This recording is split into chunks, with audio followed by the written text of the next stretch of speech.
Harka fuunee akka moltan kabajamoo fi jaallatamoo daawwattootaaf dhaggeeffattoota qeeroo ganamaa raadiyoo fi TV biyya keessaa biyya alaa kan jiraattan idil addunyaatti kan argamtan ilmaan Oromoo kun kan daawwachaa jirtan miidiyaa uummataa qeeroo ganamaa raadiyoo fi TV dhaan oduu isiniif qabannee dhiyaanneeti jirra. Oduu teenyaan dura immoo hangafootaan isin dhageessisa.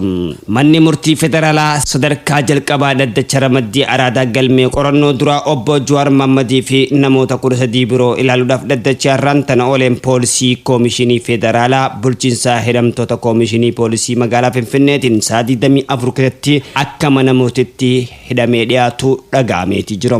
Xiinxalaan siyaasaatii fi daayirektarri OMN duraanii fi miseensa KFO kan ture obbo Jawaar Mohammad erga artistii Haacaaluu Hundeessaa du'een asitti mana hidhaatti kan jiru har'aan tana bal'amni isaa mana murtiitti akka lakkoofsa biyyattiitti hagayya 2012 mana murtiitti yeroo dhiyaatu dhaddacha irraa dhaggeeffateen bal'amni isaa dhaddacha 26 lama guyyaa kibxataatti akka qabamee fi jiru dhaga'ameeti jira.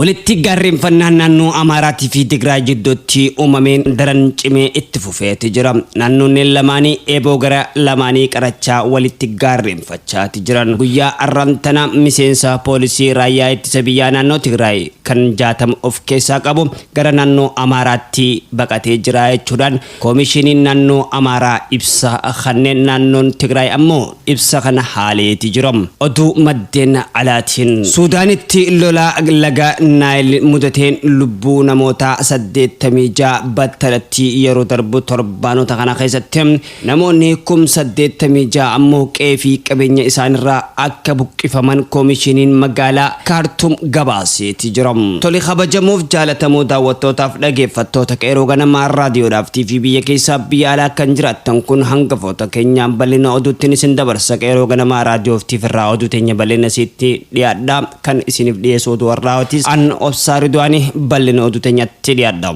Manni murtichaa dhimma obbo Jawaar Mohammad faa dhaggeeffachuudhaan ragaa qorannoo duraa hafan dhaggeeffachuun beellama laateeti jira. Manni murtii sadarkaa jalqabaa federaalaa dhaddacha ramaddii araadaa dhimma obbo Jawaar Mohammad faarratti ragaa qorannoo duraa hafan dhaggeeffachuudhaaf beellama laateeti jira. Manni murtii sadarkaa jalqabaa federaalaa dhaddacha ramaddii araadaa dhimma obbo Jawaar Mohammad faarratti ragaalee qorannoo duraa hafan dhaggeeffachuun kibxata dhufutti beellama dabarseeti jira.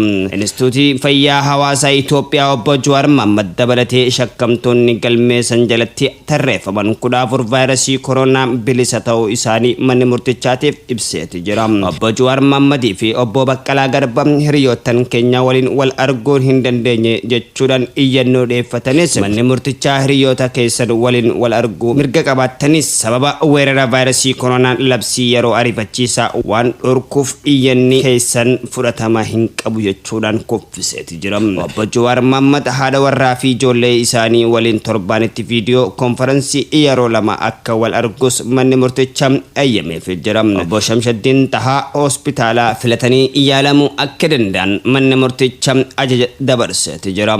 Manni murtichaa obbo Jawaar Mohammad dabalatee walii galtee dhimma shakkamtoota 14 irratti ragaa qorannoo duraa hafan dhaga'uudhaaf kibxata dhufutti beellama jijjiire dabarseeti jira. Jawaar Mohammad faan hoogganaan bulchiinsaa hidhamtoota Finfinneedhaan poolisiin qabamanii akka dhiyaatan ajajameeti jira.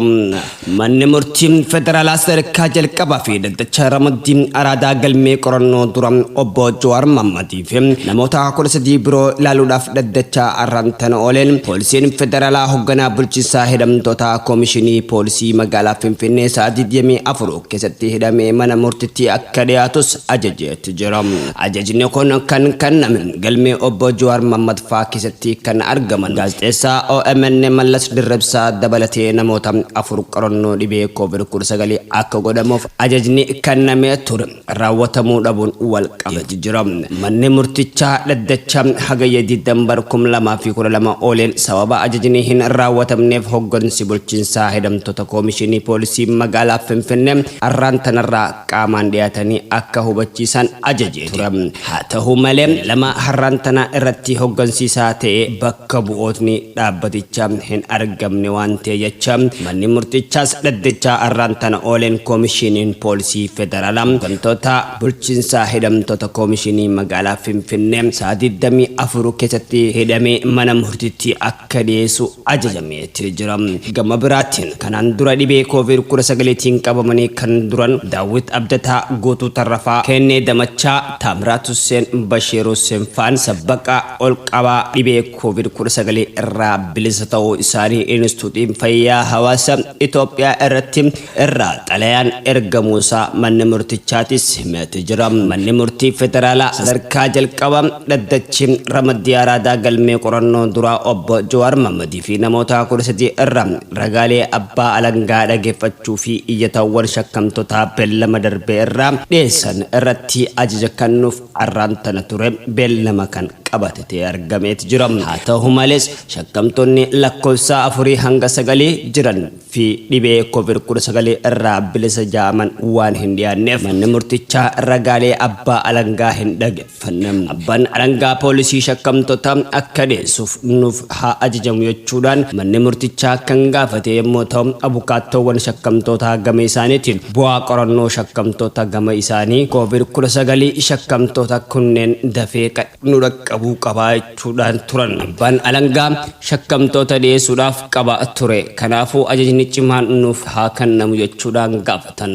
Manni murtichaas koomishinii poolisii federaalaa shakkamtoota galmee qorannoo duraanii duraa obbo Jawaar Mohammad keessatti argaman har'aantana hagayya 26 bara 2012tti ganama sa'a 3 fi walakkaa irratti akka dhiyeessus ajajee jira. Dhaddachi hagayya 20 bara 2012 har'aantana ooleen shakkamtoota iyyatawwan garagaraa dhiyeeffatan kan turan yommuu ta'an obbo Jawaar Mohammad torbeettiin yoo xiqqaate yeroo lama haadha warraa fi daa'ima isaa gama suuraaf sagaleen akka argatan ajajamee jira. Kana malees obbo Jawaar Mohammad kitaabaalee dabalatee meeshaalee barreeffamaa fi kan akka waraqaa fi kophee akka seenaniif poolisiin akka raawwachiisus manni murtichaa ajajee jira.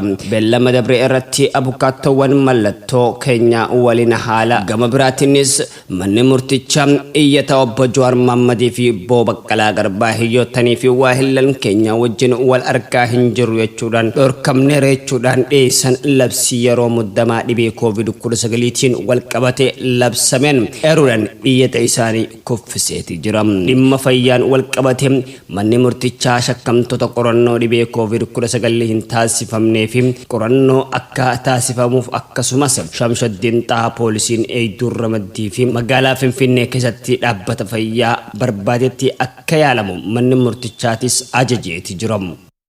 Humnoonni addaa Tigraay itti baqachuudhaan naannoo Amaaraa ibse naannoo Tigraay balaaleffatteetis jirti. Poolisoonni humna addaa naannoo Tigraay 60 baqatanii naannoo Amaaraa dhufanii jiraachuu naannichi beeksisee jira. Haa ta'u malee naannoo Tigraay ibsa naannoo Amaaraa waa'ee humna addaa dubbate waan hin jirredha jechuudhaan deebisee jira. Daayirektarri dhimmoota koominikeeshinii naannoo Amaaraa obbo Gizaachoo Mulaachoo ibsa har'aantana kennanii miseensonni humna addaa naannoo Tigraay hidhannoo waliin naannichatti galus ibsee jira. Dabalataanis kanneen nutti baqatan jaan harki caalaan isaanii dhalattoota Tigraay ta'uu ibsuudhaan kan dhalattoota naannoo Walqaayitti Raayyaa fi Amaaraa kan ta'an isaanitti dhufus dubbatee jira. Kanneen dhufanis hidhannoo isaanii irraa hiikuun madhee yookaan kaambii tokko keessaa qubsiifne jechuudhaan daayirektarichi kun dubbatee jira. Dhimma kanarratti kan dubbachaa jiru itti gaafatamaa itti aanaa waajjira koominikeeshinii naannoo Tigraay obbo Ehedus Kahay garuu haasawa kun sangaan dhalee jechuu yoo ta'e malee dhugaa miti jechuudhaan dubbatee jira. Tarim naannoo Amaaritti gara naannoo Tigraay baqataa jiran kan joosu isaanumatti haa deebisan malee naannoo Tigraay irraa garasitti namni baqatee hin jiru jechuudhaan dubbatamaa jira. Egaa ministeerri muummee Dr. Abiy Ahmad aangotti dhufanii as naannoleen Amaaraatii fi Tigraay bilisummaa duraanii caalaa argatanii jiran. Haa ta'u malee humna doorsisaa irraa dabarsee keessummaa naannolee Amaaraa fi Tigraay gidduu eeboo walitti qarachuun erga dhagaames bobboleetii jira. Dhimma ijoon naannolee lamaan itti wal dhaban keessaa inni ijoon lafarratti. Naannoon Amaaraa dhimma eenyummaa fi daangaa kaasuus dhiisneera jechuudhaan kan jiru sirrii miti kan jaan obbo Gizaachoo mootummaan naannicha gaafii hawaasaa hin dhiisne jechuudhaan dubbachaati jira. Naannoon Amaaraa bakkeewwan naannoo Tigraay seeraan alaa kanaan dura to'ateera jechuudhaan akka deebisuuf kanaan dura gaafateeti ture.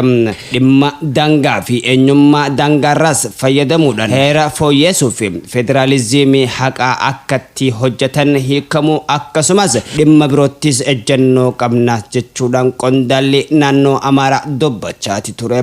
Obbo Gizaachoon gaafilee kun walxaxoo fi sadarkaa federaalaatti deebii argatus riiformii dinagdee fi bu'uuraalee misoomaa irratti gaafii dhiyaateen muraasni deebii argataniiti jiranii jechuun dubbate.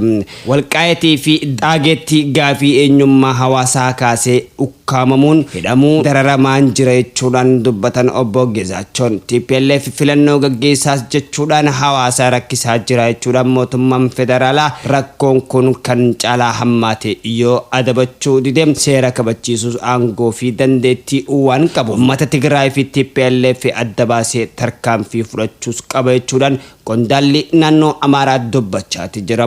Uummata daangaa naannoo Amaaraa jiru doorsisuun amma yaadameen ol guyyattii 5 keessatti namoota miliyoona 2.6 filannoodhaaf sagalee kannan galmeessuudhaaf kan ibse naannoon Tigraay burjaajii uumuudhaaf jechuudhaan obbo Gizaachoo wayitaa qeeqan ammallee dubbachaati jira. Paartiin badhaadhinaa Amaaraa dahoo koree ta'ee mootummaa federaalaa filannoo naannoo Tigraay addatti raawwachuudhaaf kaayyeeffate akka dhaabsisullees gaafateeti ture.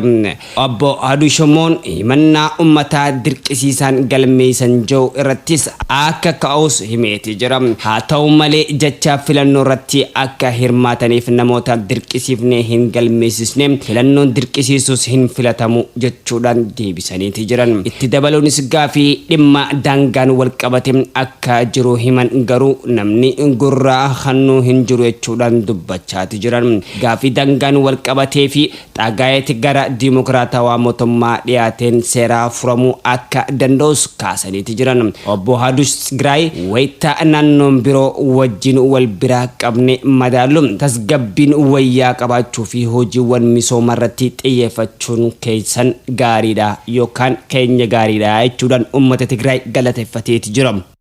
Suudaanitti balaa laga Naayiliin mudatee lubbuu namoota 86 darbuun dhagahameeti jira. Suudaanitti balaa lolaa yookaan galaana laga Naayiliin lubbuu namoota 86 darbuu fi manneen jireenyaa 18,000 ol manca'uun ibsameeti jira.